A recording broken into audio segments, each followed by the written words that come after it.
l'examen du PMP cette année. Et nous avons tous appris que depuis le 2 janvier 2021, il y a un ensemble de changements qui ont lieu, ou bien qui ont eu lieu, sur la manière de passer l'examen, au-delà même de la manière sur le contenu même qui doit être, qui est mis à disposition. Donc, le but du webinaire de ce jour, c'est de lever un peu l'ombre, de lever un peu le voile sur le nouvel examen du PMP, afin de rassurer toutes ces personnes-là qui s'apprêtent à passer le PMP cette année, d'une part. Donc, c'est de vous donner un maximum d'informations, un maximum d'éléments pour pouvoir vous préparer à la formation, vous préparer à l'examen. Et pour les autres personnes qui ne sont pas PMP, mais ou bien qui sont déjà PMP, c'est pour rester aussi à jour. Parce que dans notre entourage, on est souvent approché par des collègues, des connaissances, des petits frères et bien d'autres personnes qui viennent nous demander comment est-ce que le PMP se passe, comment est-ce que ça se prépare. Et il faut que nous soyons aussi à mesure de leur donner des éléments si on vient nous demander ces informations-là. Et pour ceux aussi qui n'ont pas encore de projet maintenant de passer le PMP, ce sera l'occasion de savoir un peu de quoi il s'agit. Peut-être vous avez déjà entendu PMP, mais vous ne savez pas trop ce que c'est. Donc, pendant cette séance, nous allons également vous présenter ce que le PMP est. Et donc, avec moi, nous avons le président qui est connecté, M. Odus Yegwe. Nous avons d'autres membres du bureau, le VP en charge des finances, François Cabran, le VP en charge de tout ce qui est développement. Quand je dis VP, entendez par là Vice President, le VP en charge de tout ce qui est développement professionnel, Simon Adou, qui va d'ailleurs même nous entretenir tout à l'heure. Et avant de laisser la parole à Simon, je voulais aussi souhaiter à toutes les personnes qui sont connectées maintenant, hein, à toutes les personnes et à tous les membres du PMI Côte d'Ivoire, une excellente année 2021 pleine de succès dans vos projets personnels, professionnels, familiaux, sociaux. Et j'aimerais également informer les membres du chapitre que pendant le premier trimestre de 2021, nous allons avoir une assemblée générale qui, je l'espère, sera physique, sera présentielle, au cours de laquelle nous allons faire un peu le bilan de l'association et on va présenter à tous les membres la projection, la vision que nous avons pour l'année qui a commencé. Donc, sur ce, je vais laisser la parole à Simon. Je pense qu'il y a un chat. Vous avez accès à un chat ou à une zone de QA où vous pouvez laisser vos questions tout au long de la séance. Donc, merci pour votre attention. Je laisse la parole à Simon. Merci Franck. Bonjour à tous. J'espère que vous m'entendez très bien. Alors, donc, je suis Adou Simon, vice-président chargé du développement professionnel et je vais vous entretenir ce matin sur le nouvel examen du PMP. Donc, comme vous le savez, depuis le 2 janvier 2021, l'examen du PMP a changé de façon plus ou moins radicale. Et donc, c'est important que vous sachiez un peu comment ça marche. Vous avez pu noter aussi que depuis un moment, le PMA a changé beaucoup de choses dans sa façon de communiquer déjà. On a vu un changement de charte graphique. On a vu plusieurs changements, dont celui de l'examen, les changements au niveau des opérateurs qui délivrent l'examen du PMP, et même dans quelques mois, un changement au niveau du PMBOK. Donc, il y a beaucoup de changements. Ça nous demande, en tant que manager de projet agile, nous prêts à avoir les informations qu'on nous donne, mais aussi pouvoir s'adapter à tous ces changements qui arrivent. Alors donc, on est là aujourd'hui pour parler du changement de l'examen, mais c'est bon quand même de rappeler quelques informations sur le PMP avant de présenter les changements. Et puis, vous recommandez les centres agréés qui existent pour l'examen du PMP. Et puis, vous identifiez aussi la liste des cabinets de formation parce que assez souvent, on nous demande quels sont les cabinets de formation qui délivrent, qui accompagnent à la préparation de l'examen sur place. Alors, c'est quoi le PMP? J'imagine que la majeure partie des personnes connectées aujourd'hui savent ce que c'est, mais c'est important de le rappeler, c'est que c'est une certification, c'est l'une des plus cotées à travers le monde, sinon la plus cotée, donc la plus reconnue, mais qui atteste votre capacité à gérer des projets. Donc, être certifié, c'est PMP, c'est montrer sa capacité à gérer des projets de bout en bout. Il y a plus d'un million de personnes certifiées à travers le monde. C'est vous dire à quel point cette certification à côté est prisée dans le milieu professionnel. C'est une certification qui a un impact positif sur la carrière des personnes qui l'ont et qui sera de plus en plus recherchée, de plus en plus recommandée dans les années à venir. Donc, on identifie près de 2 millions de postes, de nouveaux postes créés par an dans la gestion des projets et donc des opportunités d'embauche existent, bien sûr, à travers le monde, pas seulement en Côte d'Ivoire. Alors, si vous voulez faire le PMP, c'est parce que vous savez plus ou moins de quoi il s'agit. C'est déjà de savoir que la certification, comme je disais tout à l'heure, est la plus reconnue Simon, s'il à te plaît, travers le monde. Pardon? on voit pas les slides. Je vais pas être là. Ok. C'est bon? Oui, c'est bon maintenant. Merci beaucoup. Désolé. Donc, le PMP, c'est une certification qui est la plus reconnue à travers le monde, mais il n'y a pas que ça. C'est une certification qui vous permet d'être opérationnel dans tout type d'industrie. Donc aujourd'hui, vous êtes dans le domaine industriel de la pharmacie, par exemple, vous pouvez vous remettre dans le domaine du pétrole, etc. Parce que vous savez quelle est la méthodologie pour gérer un projet de bout en bout quand vous êtes PMP. Et donc, ça vous permet de changer d'environnement de travail sans problème, de pouvoir travailler sur un projet. En Côte d'Ivoire, de pouvoir travailler sur un projet en Asie ou aux États-Unis, etc. Vous avez la possibilité de le faire partout à travers le monde parce que c'est une certification dédiée à toutes les industries et qui implique justement dans sa conception un maximum de personnes qui travaillent dans ce domaine. Être certifié PMP, c'est augmenter sa crédibilité. Et donc, si vous êtes certifié, vous êtes en termes de crédibilité reconnu. Il y a des pays à travers le monde où vous ne pouvez pas participer à un appel d'offres si dans l'équipe, il n'y a pas de certifié PMP. C'est le cas, par exemple, aux États-Unis, où si vous répondez à un appel d'offres du gouvernement, vous devez obligatoirement être certifié PMP. Il faut au moins qu'il y ait une personne certifiée PMP dans le groupe. C'est important de savoir. Donc, c'est des choses qui vont forcément venir ici avec le temps. Être certifié PMP, c'est important parce que ça vous permet justement d'augmenter votre crédibilité. Donc, ça vous permet aussi d'augmenter votre employabilité dans la mesure où vous êtes crédible. Plus on est crédible, plus c'est facile de se faire embaucher. Et il faut savoir que la certification a été développée par plusieurs spécialistes. Plusieurs spécialistes interviennent dans le développement de cette certification et ce qui fait que justement on est en mesure de pouvoir l'appliquer dans plusieurs domaines d'activité, mais aussi c'est quelque chose d'adapté à tout type d'entreprise et les processus mis en place sont faits par des praticiens. Donc c'est quelque chose d'opérationnel, quelque chose que vous pouvez appliquer dans vos différents environnements. Être certifié PMP, c'est être dans une approche d'apprentissage continu parce que être certifié PMP vous oblige à suivre des cours, à participer à des séminaires pour pouvoir conserver la certification. Vous avez 60 PDU que vous devez valider en 3 ans. Et donc, avoir un PDU vous oblige à participer à des formations. Avoir un PDU vous oblige à participer à des séminaires. Il vous oblige à participer à des séances comme celle à laquelle nous participons aujourd'hui, où vous apprendrez un peu plus sur la nouvelle version du PMP. Donc, vous restez aussi au courant de l'évolution de la profession. Aujourd'hui, la profession évolue, le PMBOK évolue, le PMP évolue. Et donc, en étant certifié, vous avez des informations pour vous permettre d'évoluer vous aussi professionnellement. Alors, comment est-ce qu'on fait pour devenir PMP? Donc, si vous voulez obtenir la certification PMP, vous devez être titulaire d'un bac plus 4 ou un bac plus 2 minimum.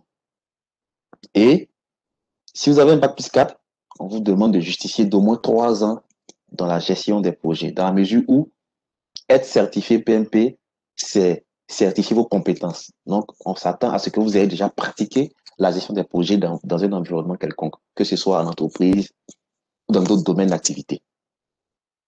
Et quand vous avez fini de prouver ce minimum d'expérience, vous devez justifier d'une formation de 35 heures auprès d'un organisme agréé, aujourd'hui qu'on appelle ATP, Et puis, bon, si vous avez déjà eu la certification CAPM, vous n'êtes pas besoin de justifier dans 5 heures. Donc, pour celui qui a un bac plus 2, il lui faut un peu plus d'années d'expérience. Donc, c'est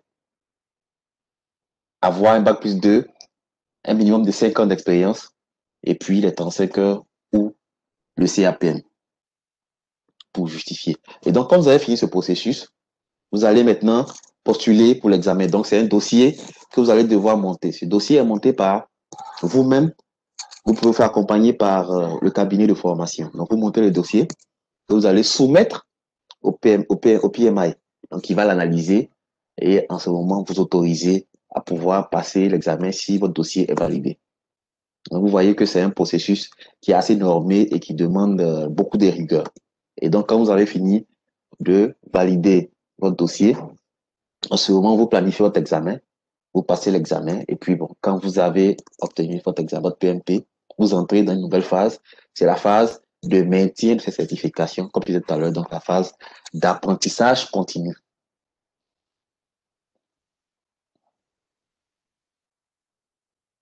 Alors, là maintenant, nous allons parler des changements qui ont eu lieu depuis le 2 janvier 2021 dans le PMP. Vous savez maintenant, pour ceux qui ne savaient pas ce que c'est que le PMP, euh, vous savez plus ou moins comment ça marche. Maintenant, je vais vous parler des changements qu'il y a eu. Ces changements sont liés au fait que le PMI a réalisé des études de marché depuis bien longtemps, parce que ce changement devait se faire depuis 2019. Mais il y a plusieurs raisons qui ont entraîné les reports. Et puis après, il y a eu la série Covid qui a fait que le changement est mieux que seulement que le 2 janvier 2021. Donc, des études ont été menées pour savoir si l'approche menée par le PMI était en phase avec le marché, voilà, avec l'environnement économique, etc. Et ils se sont rendus compte que par endroit, il y avait des décalages au niveau des besoins du marché. Et donc, pour pouvoir s'adapter, pour pouvoir être en phase avec le marché, ils ont décidé de faire une amélioration de, des processus qui sont en place. Donc, ils ont décidé de corriger ces aspects liés au PMBOK actuel. Et donc, c'est comme ça que certains aspects liés à l'agilité ont commencé à prendre un peu le dessus. Et c'est comme ça qu'il y a eu des changements. Par le passé, vous aviez les 5 domaines d'activité que vous connaissez, qui sont dans le PMBOK 6. Et donc, les questions qu'on vous posait portaient à 13% sur l'initiation, à 24% sur le planning, à 31% sur l'exécution, 25% pour la surveillance et maîtrise et 7% pour la clôture. Aujourd'hui, il y a eu un changement total. L'approche est différente. L'approche concerne plusieurs aspects, dont le premier, il concerne les ressources humaines. Parce que le PMA s'est rendu compte que gérer un projet, c'est gérer des ressources humaines aussi, en grande partie, puisque c'est gérer des parties prenantes et les parties prenantes sont généralement concernées des ressources humaines. Et donc, c'est gérer des conflits, c'est manager des équipes, c'est collaborer avec plusieurs parties prenantes. Et donc, ces aspects ont été mis en avant pour s'assurer que les chefs de projet, quand ils sont certifiés, aient pris en compte ces aspects liés aux ressources humaines. Donc, aujourd'hui, tous les aspects liés aux ressources humaines vont composer 42% des questions de l'examen du PMP. Ensuite, on a quand même gardé le socle de base qui concerne les processus. Donc, comme on le disait, dans le PMBOK 6, il y a 49 processus. Et donc, ces 49 processus demeurent puisque le PMBOK en lui ne change pas. La version 6 du PMBOK reste en vigueur. Donc, si vous préparez votre examen avec la version 6 du PMBOK, vous pouvez aller passer l'examen. Bon, je vais apporter des détails par la suite. Donc, la partie liée au processus que vous connaissiez dans les domaines, de 49 processus demeure et elle va porter pour 50% des questions de l'examen actuel. Et puis, ils ont noté aussi important de pouvoir prendre en compte certains aspects liés à l'environnement dans lequel vous travaillez, donc la conformité des projets, les études d'avant-projet, etc. Et ça aussi, il y aura des questions à ce niveau. 8% des questions porteront sur les aspects liés à l'environnement de travail. Donc, l'idée, c'est de faire en sorte que la préparation du PMP cadre avec les besoins du marché.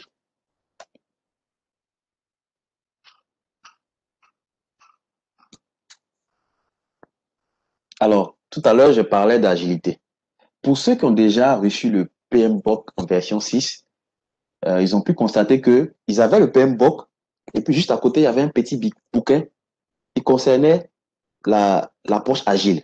Donc, il faut dire que depuis 2017 déjà, le PMBOK avait prévu de mettre en place l'approche agile. Donc, pour la version actuelle, jusqu'au 31 décembre, ils étaient restés que sur le PMBOK. Aujourd'hui, l'approche agile commence à prendre un peu plus d'ampleur. Donc, vous avez l'approche prédictive, donc approche par cascade, approche waterfall, où vous planifiez votre projet comme on l'a toujours fait, avec des phases successives qui demeurent. Donc, l'approche prédictive, elle comprend 50% de l'approche qui est utilisée dans la préparation du PMBOK. Et par contre, ce qui a été ajouté, c'est les approches liées à l'agilité, qui concernent 23%, et les approches hybrides, hybrides, c'est le mélange des deux, prédictif et agile, qui composent 27% de l'approche du nouveau PMP. Et donc, par agile, il faut voir tout ce qui est itératif, adaptable, flexible. Donc, dans l'agilité, vous avez un projet que vous découpez en mini-projets dans lequel vous impliquez au maximum le client. Et donc, à chaque petit mini-projet, vous impliquez le client pour les différentes validations, de sorte à pouvoir être plus agile et à pouvoir modifier si nécessaire euh, les activités qu'on mène. Donc, on passe d'une phase où on était dans le prédictif à une phase où on est hybride et agile. Donc, c'est un mélange de tout ça qui va composer le nouveau PMP, donc les nouvelles questions du PMP. Bon, j'imagine que le nouveau PMBOK aussi sera une fusion de tout ça, donc fusion des processus et de tout ce qui est agile.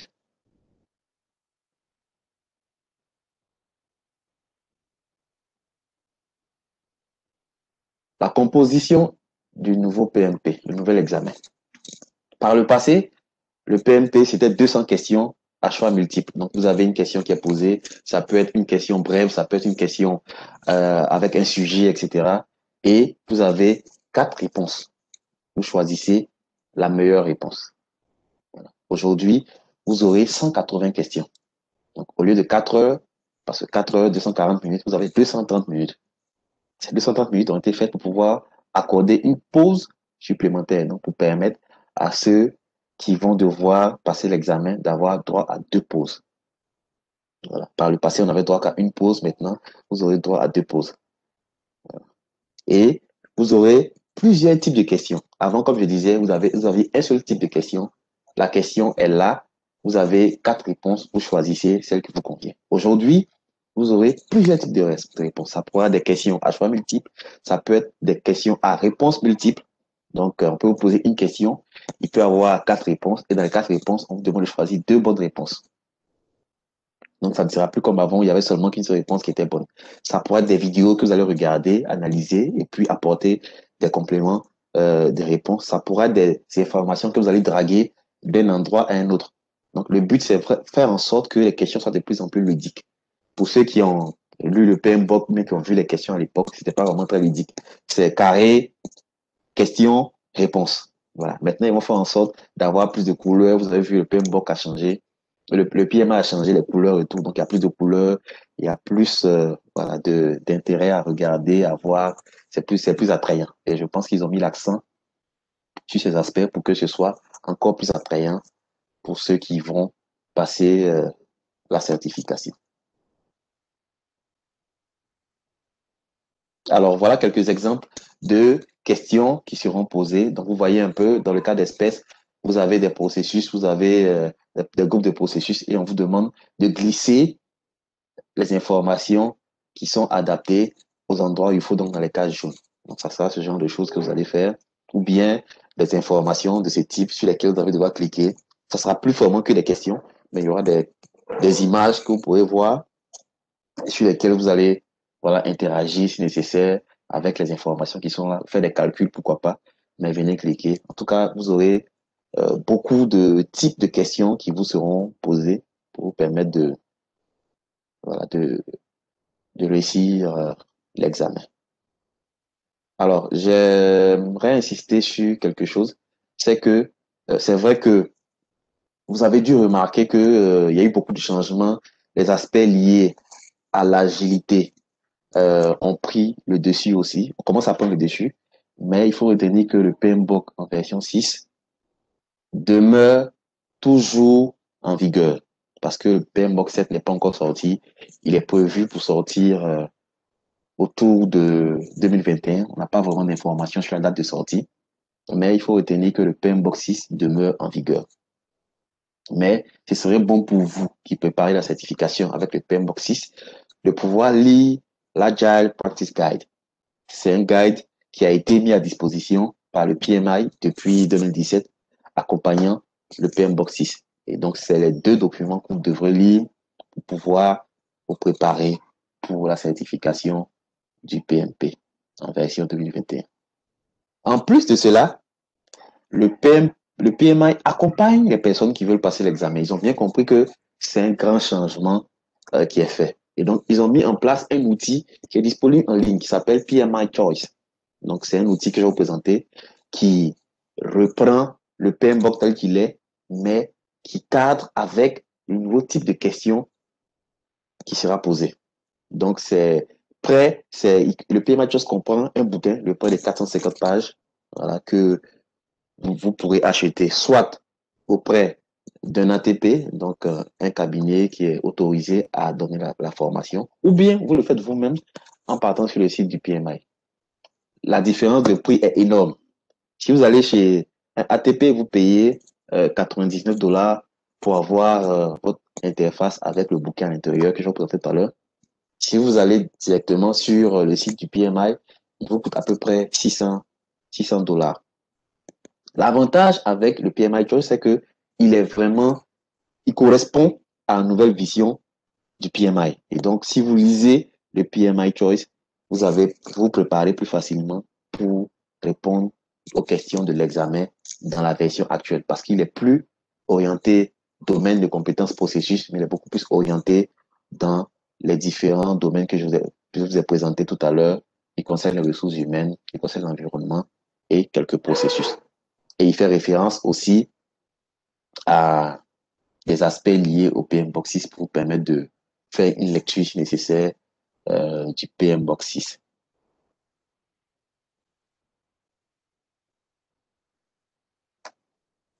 Alors, en termes de centres agréés pour passer l'examen du PMP, vous avez Pigé Côte d'Ivoire et puis Neuron Academy. Ce sont les deux structures qui ont été retenues par le PMI où vous pouvez aller passer l'examen du PMP. Par le passé, il fallait se déplacer dans d'autres pays, soit aller en France ou aller au Ghana à côté. Mais aujourd'hui, c'est plus nécessaire. Vous le faites étant à Abidjan. Et en raison de la pandémie de coronavirus, le PMI donne l'opportunité à toutes ces personnes qui veulent passer l'examen sur place de le faire même à la maison. Parce que à travers le monde, vu que c'est un certificat international à travers le monde, certains ont du mal à sortir et donc il permet à tous ceux qui le souhaitent de passer la certification à domicile. Des retours d'expérience qu'on a eu, c'est que quelquefois, à domicile, on n'a pas forcément une très bonne connexion. Et donc, il peut y avoir plusieurs coupures qui ne sont pas de nature à vous permettre de faire l'examen dans les bonnes conditions. Donc, les recommandations que j'ai reçues, ça et là, c'est de pouvoir aller vers un centre agréé. Là-bas, ils ont toutes les conditions, ils mettent dans les conditions qu'il faut pour pouvoir passer l'examen. Bon, après tout, c'est vous qui avez le choix. Vous avez le choix de le faire soit en cabine, dans une structure, un centre agréé, soit chez vous. Je fais un petit focus aussi sur les cabinets de formation que nous connaissons ici. Il y en a certains qui sont ACP, d'autres ne le sont pas pour l'instant, dont APM, donc Africa Project Management, Agosoft, Ivoire Formation, et O2, et enfin APMA. Donc, vous voyez, aujourd'hui, il y a 3 cabinets qui sont ATP. C'est normal parce que cette façon de faire est apparue il n'y a pas longtemps. Et donc, ça prend un peu de temps pour s'aligner, pour pouvoir suivre les formalités afin de devenir ATP. Donc, j'imagine que les autres vont suivre le pas aussi et pourront se faire certifier ATP euh, dans, dans les jours à venir. Alors, donc, si vous avez besoin d'informations, de contacter le bureau du PMI, vous avez notre adresse à laquelle vous pouvez nous envoyer des requêtes et nous pourrons, en cas de plus bref délai, répondre à vos préoccupations. Donc voilà, en quelques mots, présenter le nouveau changement du PMI, le changement lié à la dernière version du PMP. Avant de terminer, je voulais vous présenter aussi, comme j'ai dit, la nouvelle interface du PMI Choice pour vous donner un aperçu de ce à quoi va ressembler votre formation.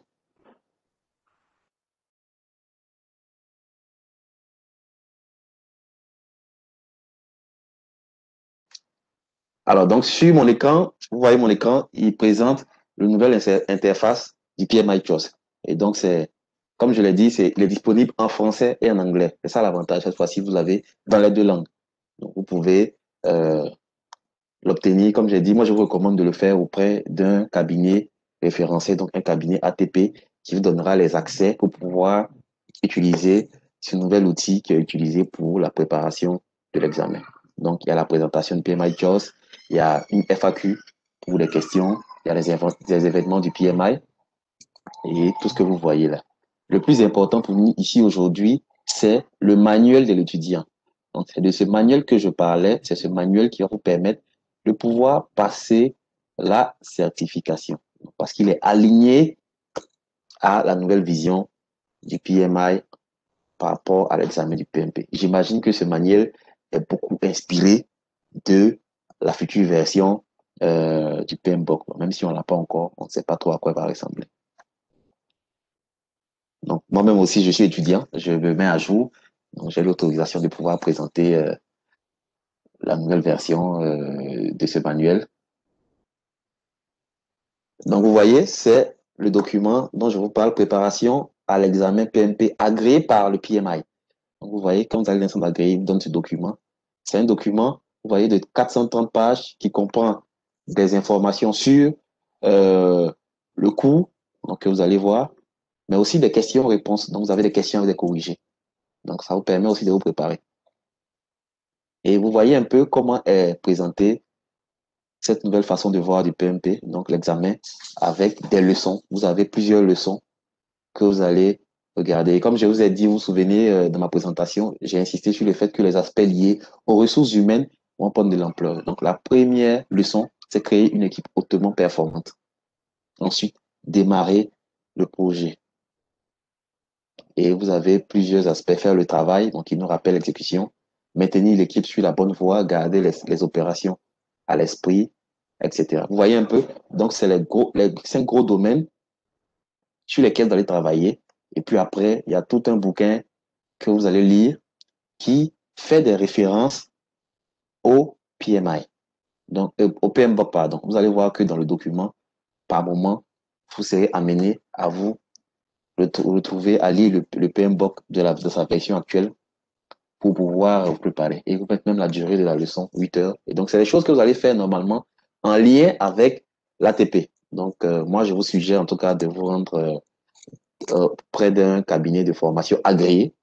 Et lui, il pourra vous assister pour la préparation de votre examen en vous donnant les accès qu'il faut et en vous accompagnant pour la préparation de votre certification. Donc, je vous remercie pour m'avoir suivi. Et puis, comme d'habitude, nous tenons disponibles pour répondre à vos préoccupations, à vos questions. Merci.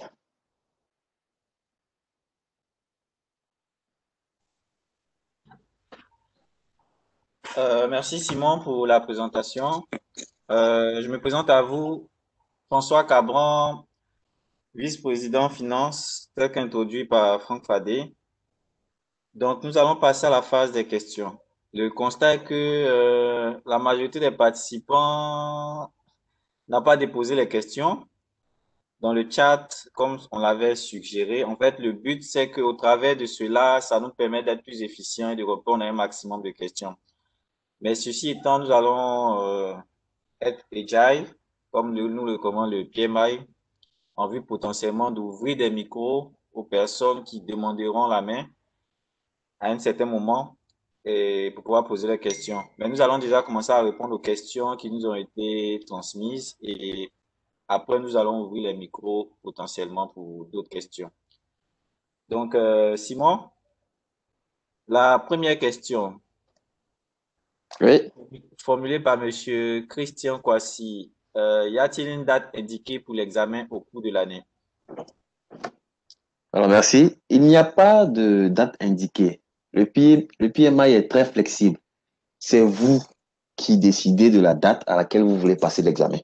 Donc, il faut savoir que à tout moment de l'année et de la journée, vous pouvez passer votre examen, que ce soit le matin ou le soir, puisque ça peut se faire à domicile.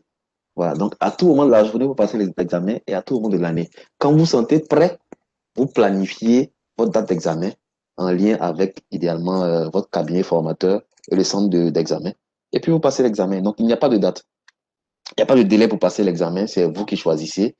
Mais la seule chose que je peux ajouter, c'est que dans la mesure où il y aura forcément d'ici la fin de l'année une évolution du support de cours, puisque le PMBOK version 7 va sûrement sortir, dans les mois à venir, il y aura un changement. Donc, c'est la seule peut-être contrainte qui peut exister, mais sinon, il n'y a pas de contrainte en termes de délai. Chacun planifie en temps d'examen en fonction de,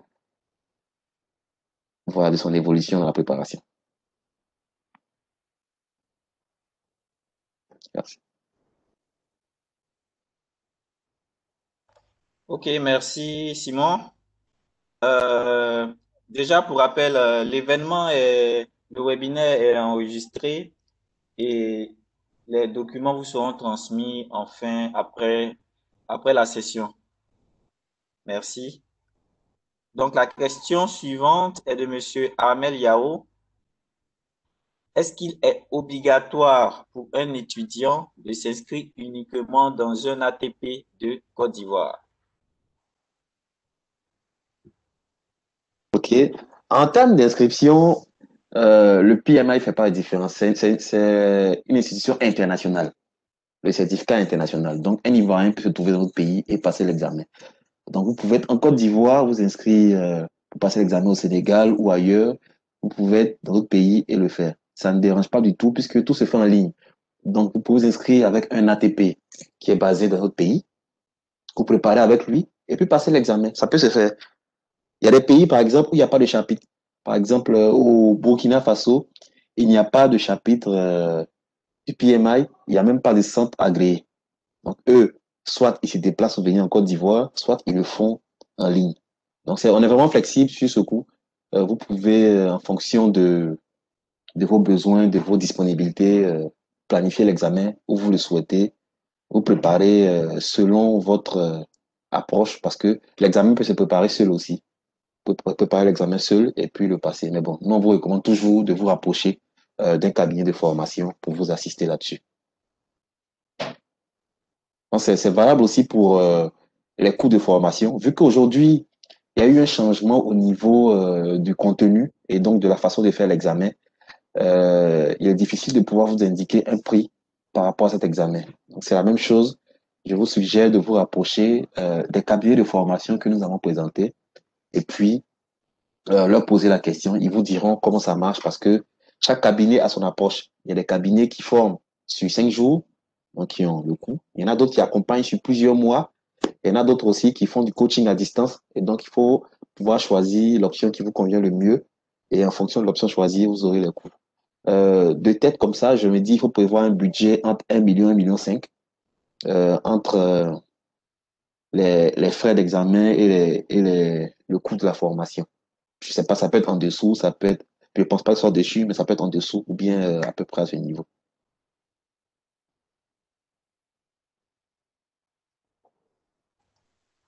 Ok, merci beaucoup Simon. Les questions sont en train d'arriver, donc c'est tant mieux pour l'ensemble des participants. Et nous vous exhortons à toujours poser les questions. Euh, donc, Monsieur Ahmed Yao demande ce qu'on pense de Marcetif, qui serait un cabinet de formation en ligne qu'il a découvert dans ses recherches.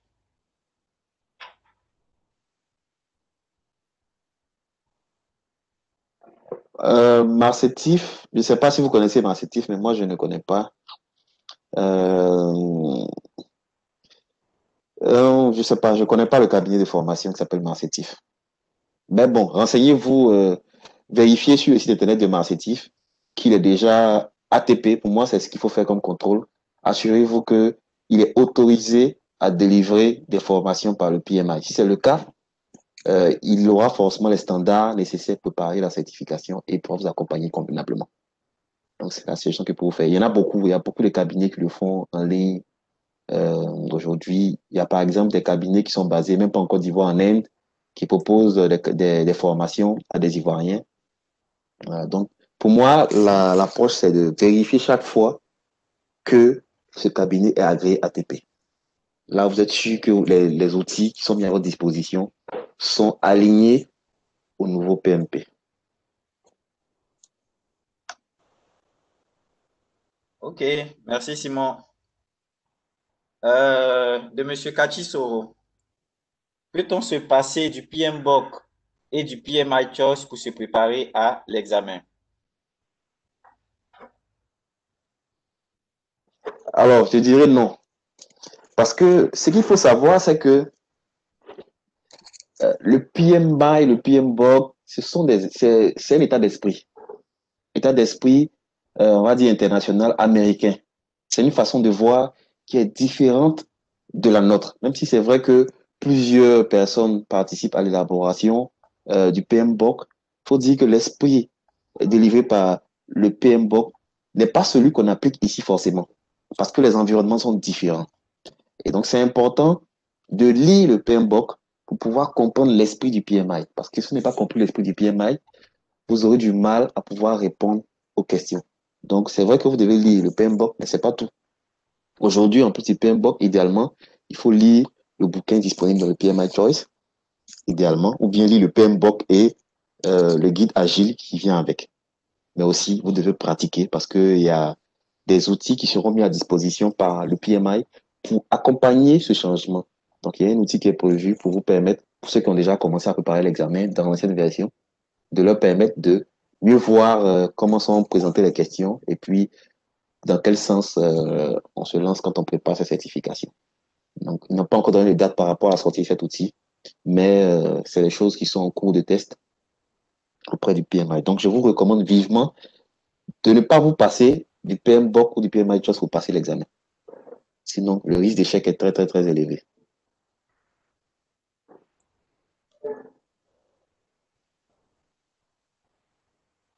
Ok Simon, merci. Euh, Là maintenant, on a des foisons de questions. Il faut pouvoir s'y retrouver. Mais nous allons y arriver. La question de Monsieur Zana. Étant déjà certifié PMP, est-il possible d'acquérir le nouveau PMI Choice sans passer par un ATP?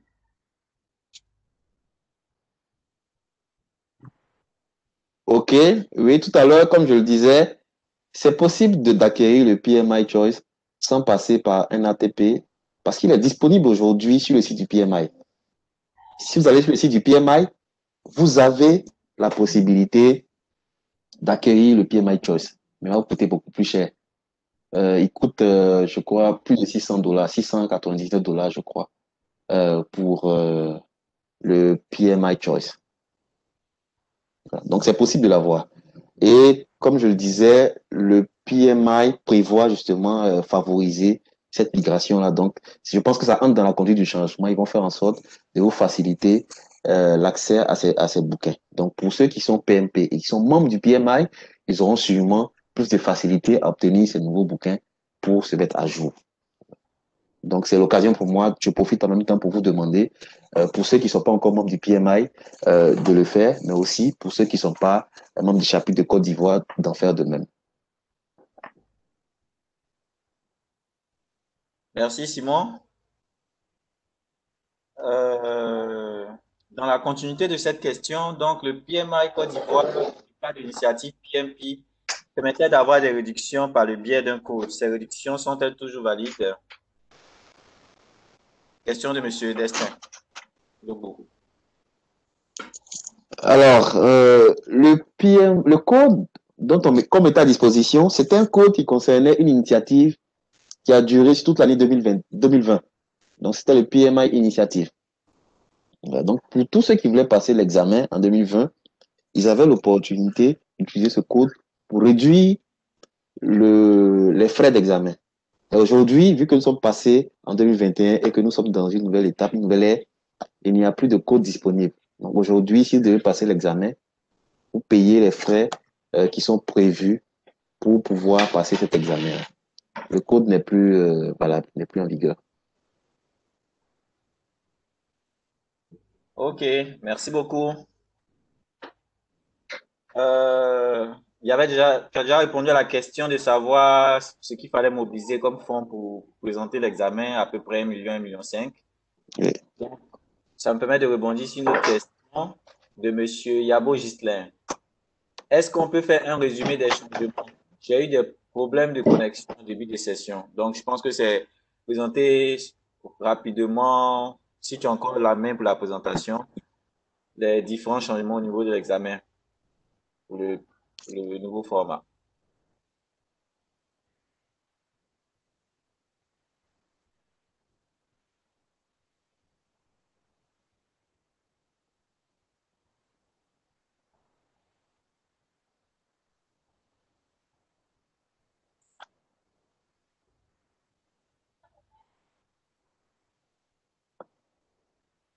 Alors, donc, voilà, je vais résumer le nouveau changement sur ce slide. Donc, ça rappelle un peu les changements qu'il y a.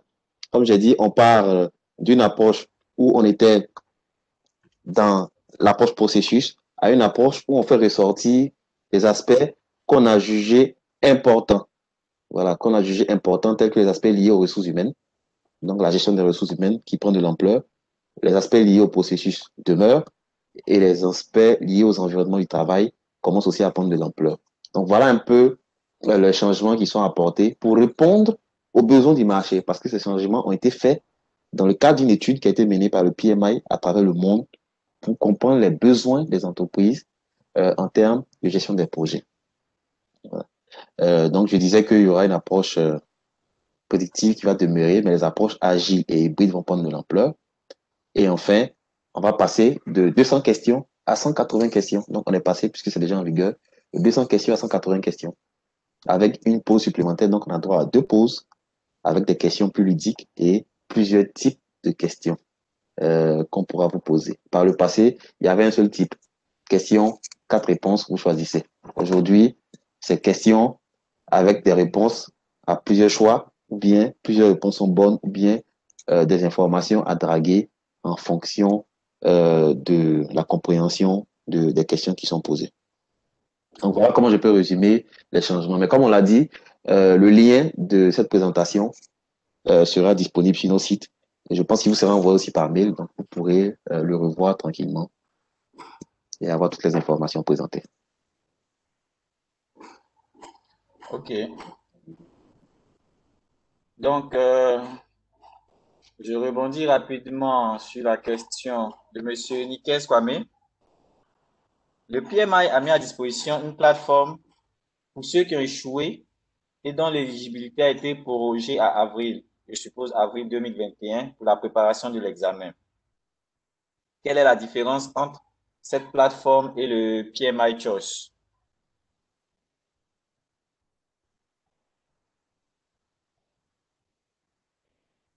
Est-ce que c'est possible que la personne qui a posé la question puisse nous en dire plus sur la plateforme? Parce que je ne la connais pas. S'il peut nous dire brièvement ce que c'est et à quoi ça correspond, ce serait pas mal. Ça nous permettrait d'en savoir davantage aussi.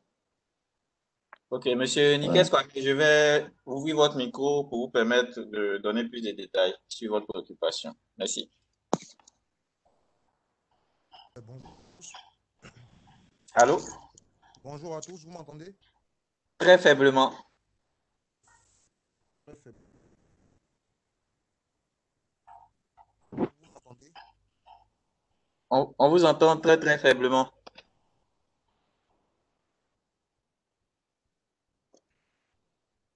Bon, ce qu'on peut faire, c'est il peut expliquer par écrit et puis on D'accord. pose autre question en attendant. Ok, ça marche. Donc, Monsieur Nikes, vous pourrez donner plus de détails par écrit et puis on va essayer d'y répondre tout à l'heure. Donc, je vais essayer d'avancer sur la prochaine question. Merci. Il n'y a pas de problème. D'accord. Est-ce que les membres du PMI doivent payer pour avoir le PMI Choice? Je crois que tu y as déjà répondu. Donc, soit par Mhm. les ATP ou via directement le site du PMI. C'est ça, voilà, c'est ça. Ils doivent payer. Ils auront sûrement des réductions, comme d'habitude. Le bouquin sera disponible à moins de coût pour ceux qui sont membres du PMI et il sera beaucoup plus élevé pour ceux qui ne le sont pas. OK. Donc, Monsieur Kachi Soro demande les éléments à fournir pour justifier de 3 ans d'expérience en gestion de projet. Donc, je pense que c'est la partie requirements pour être qualifié Oui, à c'est ça. présenter. Ouais.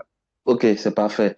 Ce qui se fait en général, c'est que, comme je l'ai expliqué, le PMA vous demande de fournir un dossier. Mais le dossier, c'est pas les documents que vous allez fournir.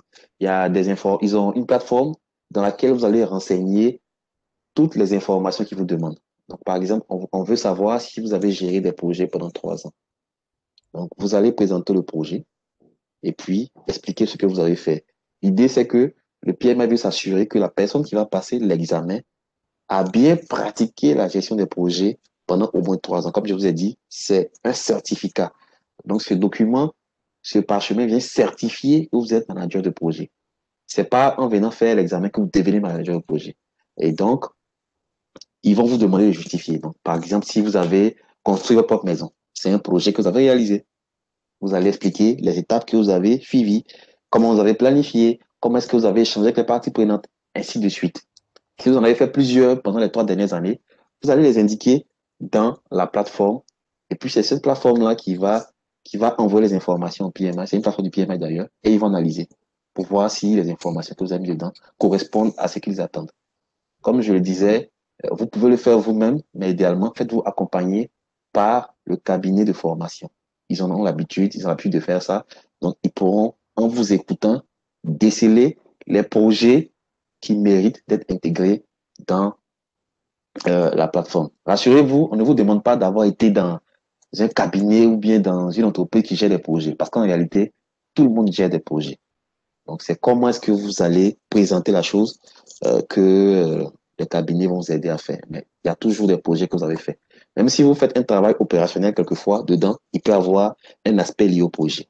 Et donc, si vous voulez passer la certification, ne restez pas bloqué sur le fait que vous n'avez pas 3 ans d'expérience parce que on fait beaucoup de projets dans la vie et tous ces projets peuvent être réutilisés de la meilleure des façons en utilisant les mots-clés utilisés par le PMBOK pour les présenter au PMI. J'espère avoir répondu à Merci. la préoccupation. Tu réponds tellement bien aux préoccupations que du coup, je suis obligé de reformuler, regarder la question pour lesquelles tu donnes déjà des éléments de réponse, notamment, entre autres, la question de M. Adjoumani qui demandait les années, comment justifier les années d'expérience en gestion de projet, ce dont tu viens de parler plus ou moins. Et monsieur, monsieur Abaka Christian qui demandait s'il n'était pas possible de s'auto-former. Tu l'as dit, c'est possible, mais avec les cabinets, c'est encore mieux pour l'accompagnement. Donc, ceci étant, ces questions étant répondues, tu as déjà répondu aussi, je pense, à la question de monsieur Kelefa. Pour les personnes déjà certifiées, comment acquérir le Agile Practice Guide? Donc, c'est sur le site du PMI pour le télécharger ou bien le commander pour qu'il vous soit livré. C'est bien ça? C'est bien ça. OK.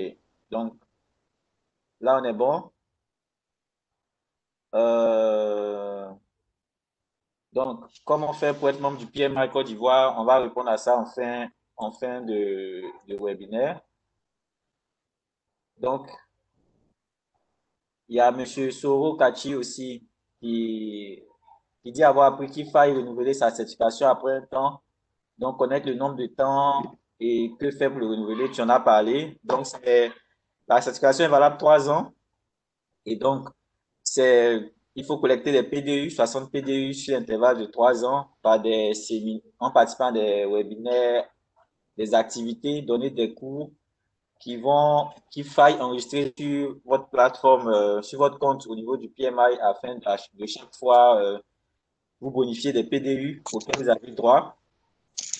Donc, ça permet, lorsque le nombre de PDU est atteint et le nombre d'années aussi atteint, de pouvoir renouveler automatiquement sa certification, de rester constamment connecté à l'actualité du PMI, qui, par ce volet-là, permet entretien, promeut comment on appelle, le maintien de la certification pour ses membres, mais en les mettant à jour des changements qui sont opérés au niveau du PMI, du PMP, des produits dérivés. C'est bien ça? C'est clair. Merci beaucoup. Donc, j'ai monsieur J'ai Monsieur Ouattara Pierre, qui demande si des simulateurs d'examen sont disponibles et qu'est-ce qu'on pouvait recommander en français pour le nouvel examen. Maintenant, il devrait arrêter l'utilisation des anciens simulateurs aussi. Oui, ok. Pour la question des simulateurs, je pense qu'il serait bon de se rapprocher des cabinets de formation pour en savoir davantage. Parce que je ne sais pas si les simulateurs qu'on connaît se sont déjà alignés. Mais généralement, quand c'est le cas, ils vous le signifient. Donc, je vous recommande d'utiliser un simulateur qui est aligné à l'examen de janvier 2021. Parce que si vous utilisez un simulateur qui est aligné à celui de l'examen précédent, c'est sûr que vous ne préparez pas bien pour la certification. Donc, pour moi, la chose que vous avez à faire, comme j'ai dit, comme c'est nouveau, rapprochez-vous d'un cabinet qui est ATP, parce que les cabinets ATP ont reçu une formation pour accompagner les étudiants pour la préparation de l'examen. Donc, rapprochez-vous des cabinets. Avec eux, vous aurez la nouvelle documentation, pardon. Dans la documentation, comme je vous ai dit, il y a des questions et des réponses. Donc, vous aurez un minimum pour déjà préparer la certification. Maintenant, j'imagine que dans les mois à venir, les simulateurs se mettront à jour, puisque n'oubliez pas que c'est seulement depuis janvier que la nouvelle version de l'examen est disponible. Donc, c'est seulement maintenant que, sûrement, les simulateurs mettront à jour leur, leur base de questions. Peut-être que certains l'ont déjà fait, mais comme je l'ai dit, si vous avez un simulateur, vérifiez très souvent, ils le disent. Ils le disent au bas de la page que c'est aligné à telle version du PMBOK ou bien, etc. Donc, vérifiez bien ou bien posez la question au propriétaire du simulateur de savoir si ce simulateur est aligné à la nouvelle version du PMP. Donc, si vous rassurez là-dessus dans ces conditions, vous pourrez l'utiliser sans problème.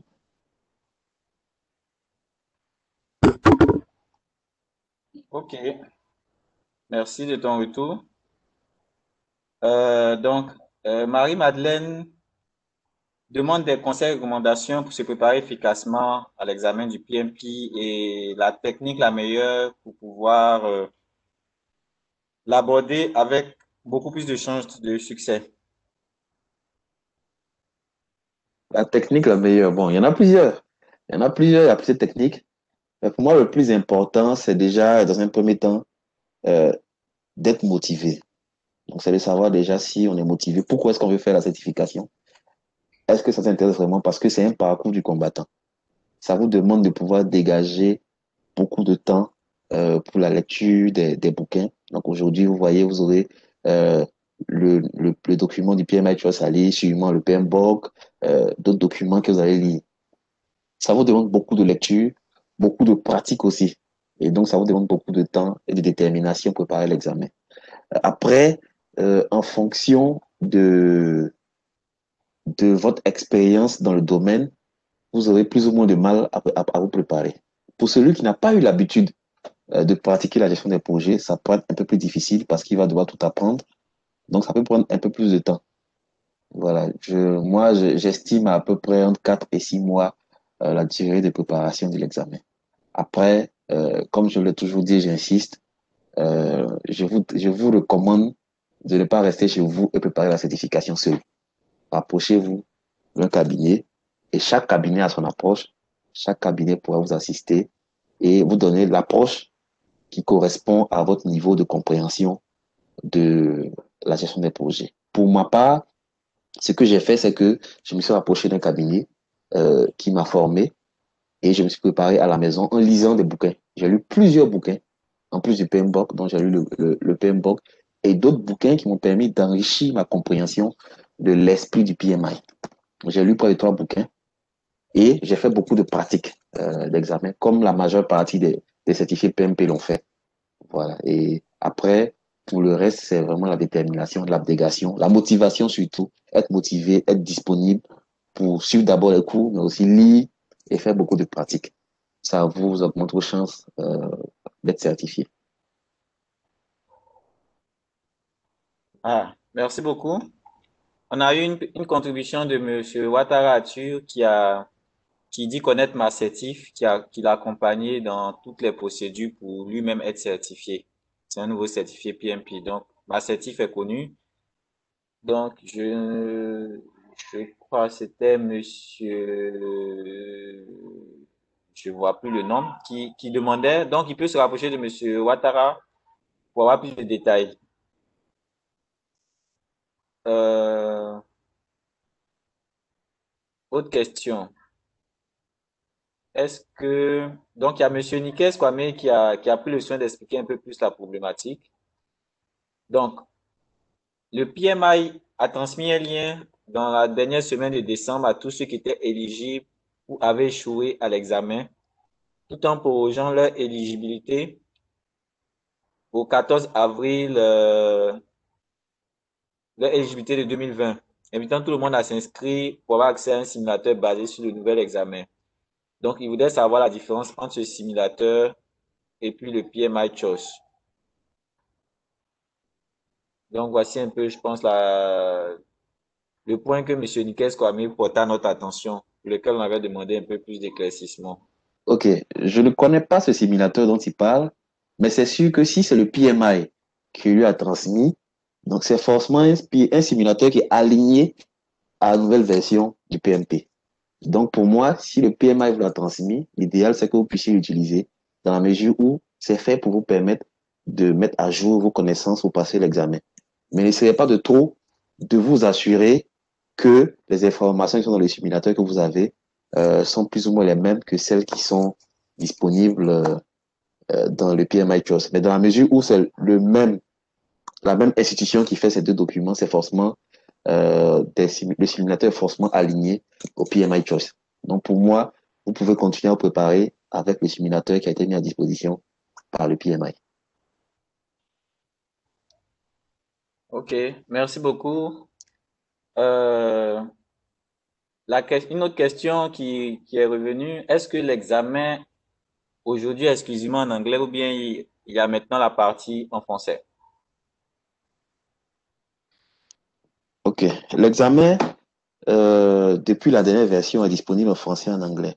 Et donc c'est pareil pour cette version. Vous avez pu constater même que le document de préparation est même disponible en français aussi. Voilà, donc l'examen sera disponible en français. Vous pourrez préparer l'examen en français. C'est possible. OK. Question dans la foulée, combien de tentatives avons-nous lors du passage de l'examen?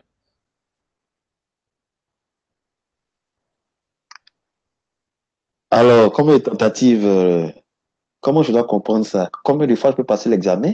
Ou bien combien de tentatives lors de la session? Si c'est lors de la session, c'est-à-dire vous arrivez dans les centres agréés, vous préparez, vous avez vos 230 minutes. Quand vous finissez, vous avez une seule tentative. Donc, quand vous finissez, vous appuyez OK. Après, le résultat sort, c'est une seule tentative, il n'y en a pas plusieurs. Mais le PMI vous permet de repasser l'examen, je crois, 3 fois, n'est-ce pas? C'est 3 fois. Donc, vous avez 3 possibilités de passer l'examen, 3 tentatives en tout, pas le même jour. Et vous avez passé l'examen une fois, ça n'a pas marché, vous pouvez préparer à nouveau et passer l'examen une autre fois. Dans la même année, vous pouvez passer l'examen 3 fois, je crois. Mais le jour de la préparation de l'examen, vous avez une seule tentative. Raison pour laquelle il faut être bien préparé avant de se rendre au lieu de l'examen.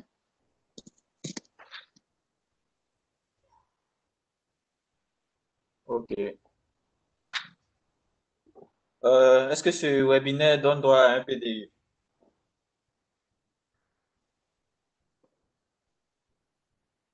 Tu as donné la réponse? Non. C'est bien ça? Oui. On n'a pas attaché de PDU à Non, ce. il n'y a pas de PDU. Une autre question. Est-ce qu'il y a toujours des questions qui ne seront pas notées? Question de Monsieur Ouattara Pierre. Est-ce qu'il y a toujours des questions qui ne sont pas notées? Bon, je ne suis pas en mesure de le dire, mais dans tous les cas, vous savez que quand vous partez répondre aux questions, vous répondez à toutes les questions. Pour moi, vous devez mettre en tête que vous devez répondre à toutes les questions et donner les bonnes réponses pour chacune des questions. Après, quelles sont les questions qui seront notées? Vous n'êtes pas en mesure de le savoir. Donc, l'idéal, c'est de partir à l'examen en se disant que vous répondez à toutes les questions. J'imagine que la stratégie de choix des questions qui seront notées ne va pas changer. Voilà, c'est la façon de formuler les questions qui change, mais la stratégie de choix ne change pas. C'est des aspects sur lesquels le PMI ne communique pas assez souvent. C'est comme par exemple le pourcentage de bonnes réponses pour vous permettre d'avoir l'examen. Donc l'idéal, c'est, en tout cas pour ceux qui se préparent, c'est de se dire que vous partez répondre à toutes les questions et vous faites en sorte de donner la bonne réponse à toutes les questions idéalement. Ok. Juste pour enchérir sur ce que tu as dit, tu l'avais mis dans ta présentation. On est passé de 200 questions à 180 questions. Mais le nombre de questions le nombre de questions notées est resté le même. Donc, comme tu l'as dit, c'est seulement 5 questions qui ne seront pas notées.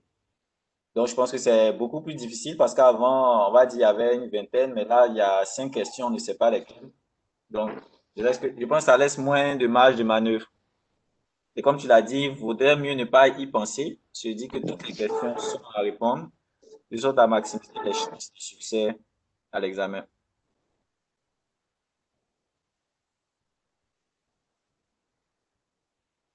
Est-ce qu'il y a d'autres questions? Donc, on va revenir maintenant sur l'adhésion au chapitre PMI Côte d'Ivoire.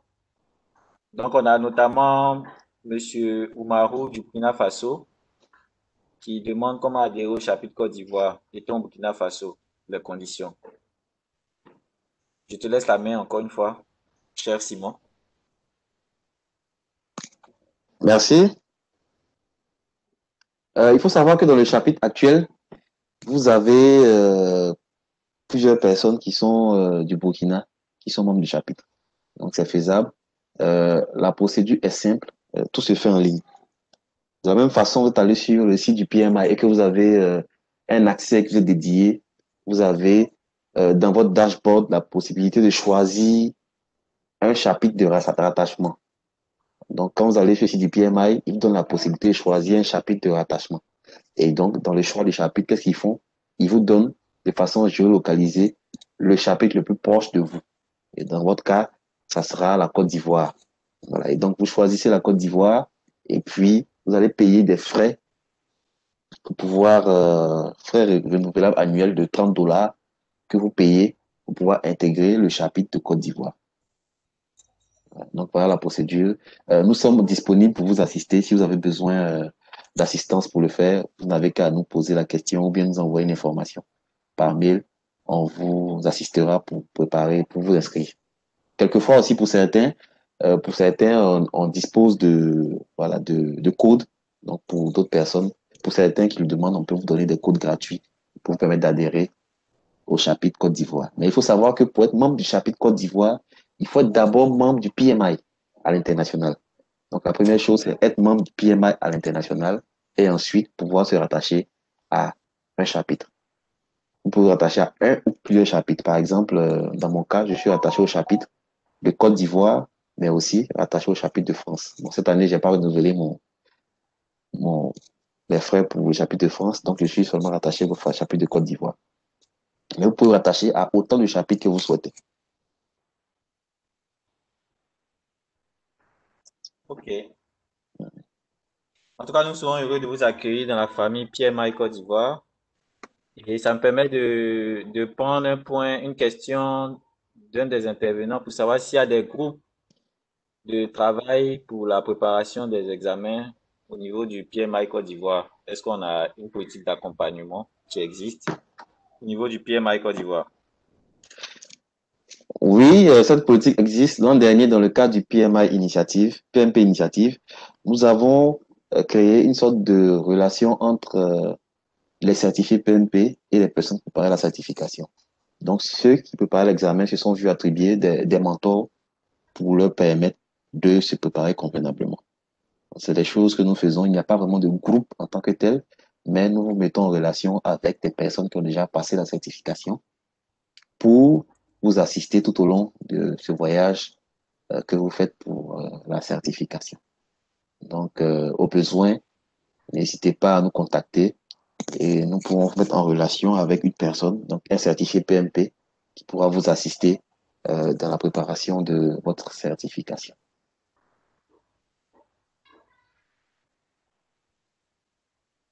Ok.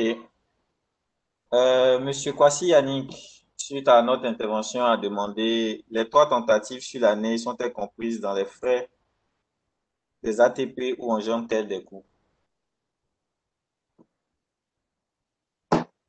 Alors, Yeah. en termes Simon, de coût, oui. En termes de coût, juste rapidement, il y a oui, Monsieur Bois qui s'est connecté. Je vais le mettre rapidement en panéliste seulement pour qu'il puisse intervenir. Monsieur Bois, vous êtes d'accord. en panéliste, vous pouvez intervenir à la suite de Simon. Merci. Vas-y. Alors, Monsieur Bois est connecté, ça tombe bien, il pourra nous apporter une réponse en tant que ATP. Donc, on a un ATP qui vient de se connecter, il pourra nous donner des informations complémentaires sur le souhait. De ce que je sais, c'est que quand vous payez les frais d'examen, ils sont valables juste pour cet examen. Si vous échouez, vous payez d'autres frais. Bon, c'est pas le même niveau de coût, mais à chaque fois que vous allez devoir passer l'examen, vous allez payer des frais d'examen. Raison pour laquelle j'insiste, c'est un examen qu'il faut faire idéalement une seule fois. Bon, après, ça peut arriver qu'on échoue, mais mettez toutes vos chances de votre côté et barrez l'option de repasser l'examen. Pour moi, je me dis, quand vous partez pour vous préparer, préparez-vous en considérant que vous passez l'examen qu'une seule fois. Si vous mettez ça en tête, vous augmentez vos chances de succès. Même si c'est vrai que quelquefois, on le passe en 2 fois, mais l'idéal, c'est de le réussir une seule fois.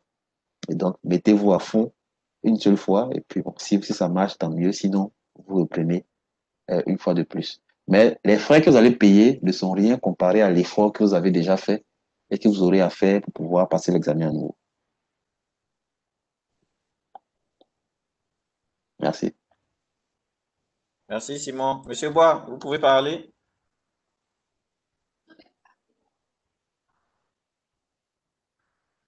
Bon, en attendant, s'il y a d'autres questions, je peux...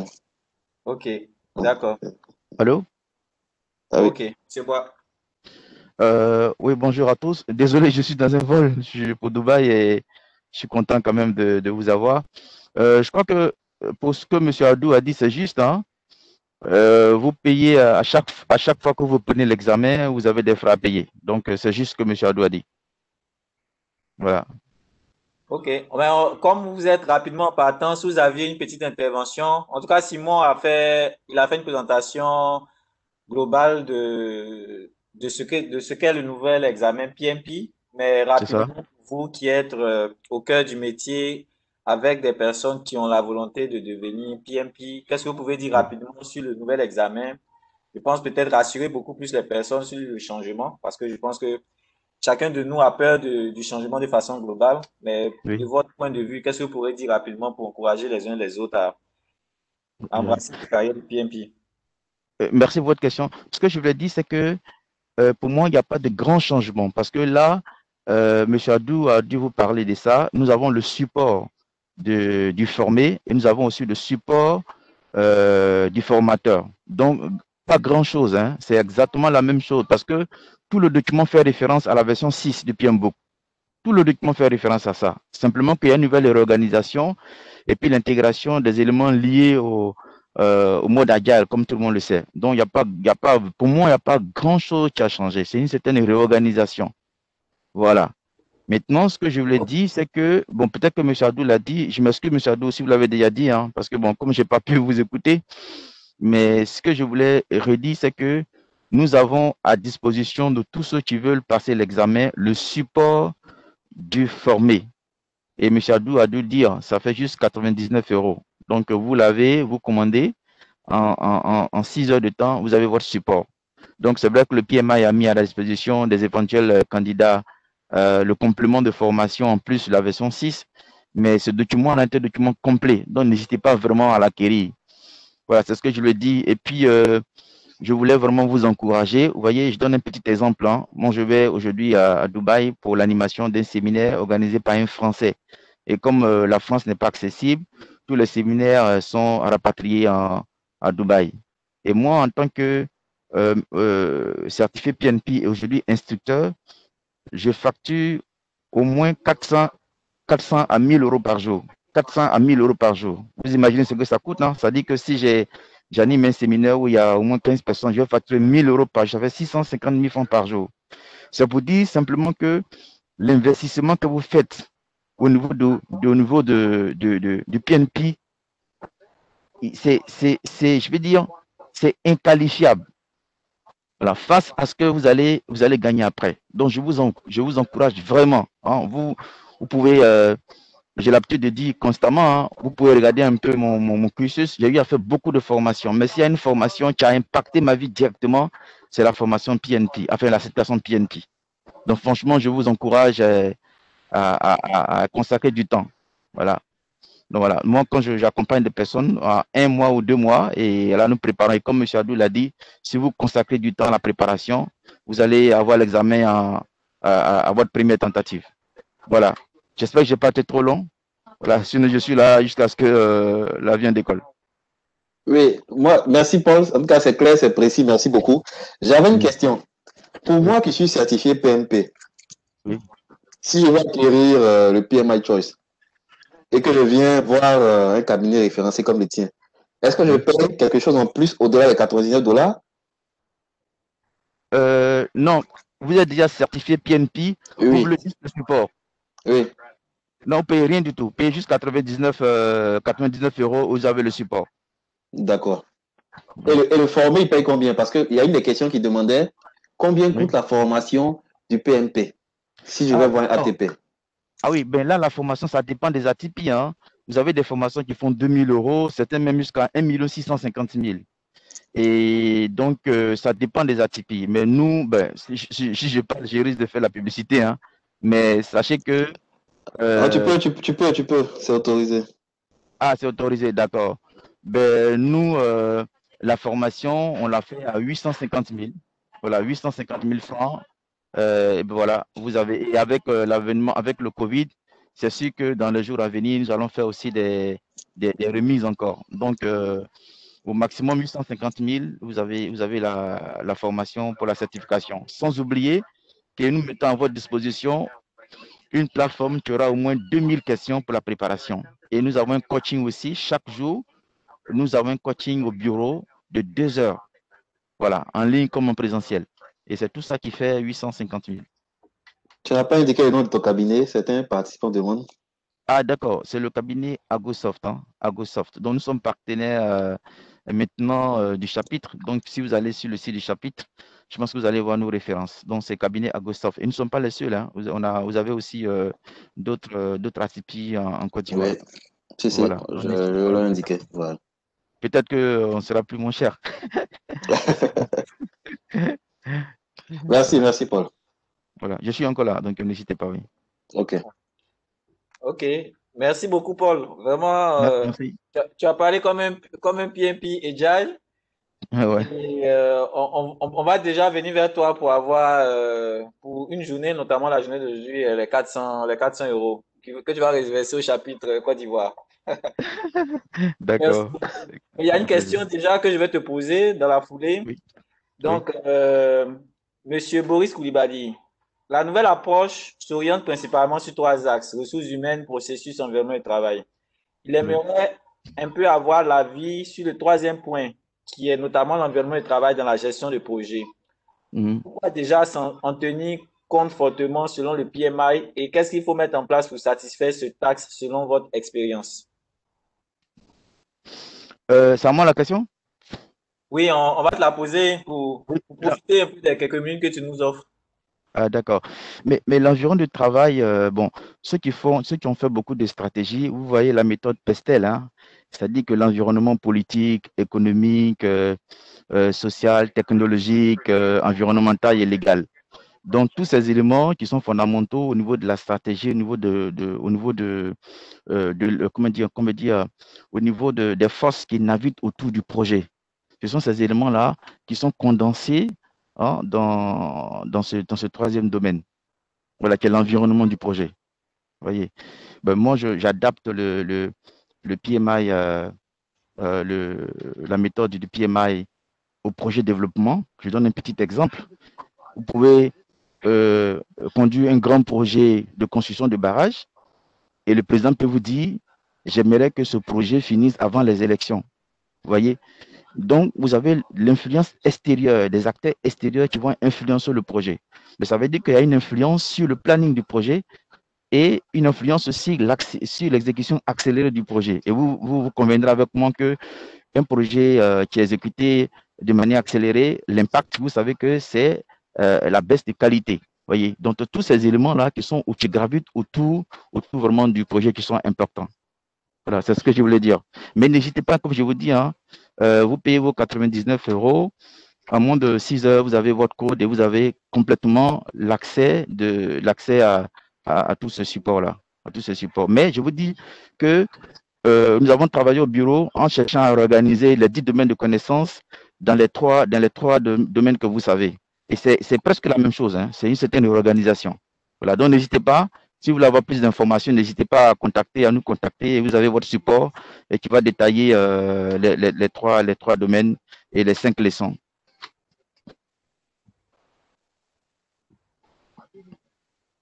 Merci beaucoup. Oui.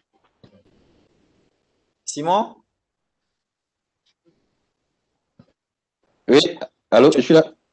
Ok, tu as quelques questions qu'on pourrait poser. Je vois plus pratiquement de questions dans le chat, donc Il y a une qui vient d'apparaître, je crois.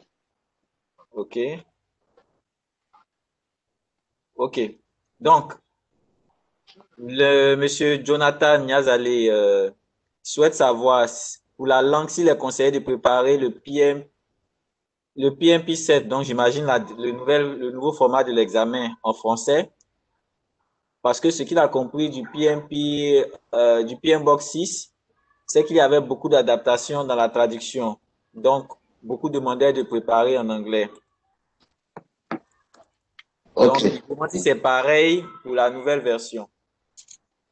d'accord.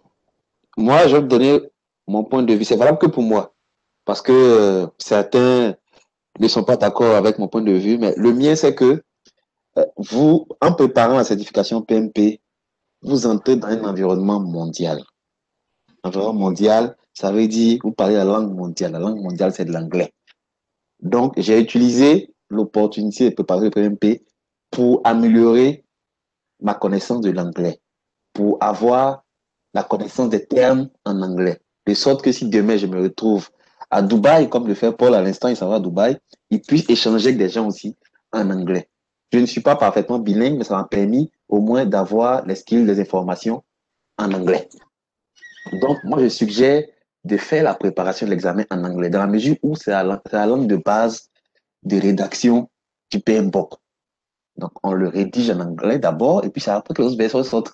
Très souvent, vous avez vu même que le PMI Choice, quand il d'abord en anglais, et puis après en français, et ainsi de suite. Donc, c'est toujours des traductions qui seront faites. Et pour moi, en traduisant, on perd une partie de l'esprit.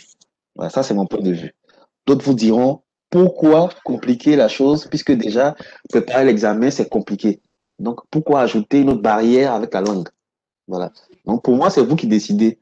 Si vous voulez mon avis, c'est préparer l'examen en anglais. Parce que c'est ce que j'ai fait. D'autres vous diront, Euh, faites-le en français. À vous de voir. Donc, Paul est là aussi, il pourra donner son point de vue. oui, M. Ado, ce que vous dites est très clair, hein.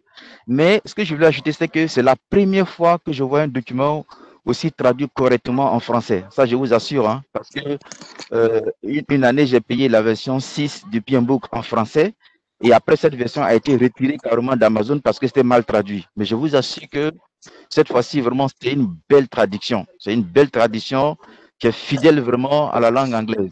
Mais comme M. Adou l'a dit, si on veut vraiment être à l'international, on n'a vraiment pas le choix, il faut se mettre en anglais. Mais donc, ça veut dire que même si vous préparez l'examen en français et que vous avez la certification aussi qui est passée en français, il est important aussi d'avoir la version anglaise pour me mettre à jour. Parce que M. Adou l'a dit, comme vous êtes PNP, vous travaillez à l'international, et donc c'est vraiment l'anglais.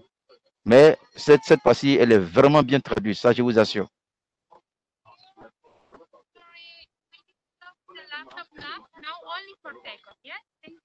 Ah, yeah. Ah, c'est le départ pour toi. Ok. Bon, en tout cas, merci. Je pense on a parcouru l'ensemble des questions. Mais comme Simon, tu peux mettre l'adresse mail du bureau PMI. On a vraiment l'adresse mail du bureau PMI au cas où vous avez d'autres questions et préoccupations que vous vouliez adresser. On peut vous apporter des éléments de réponse. La petite question pour M. Bois, il demande si c'est 99 € ou 99 $. 99 €. Ok,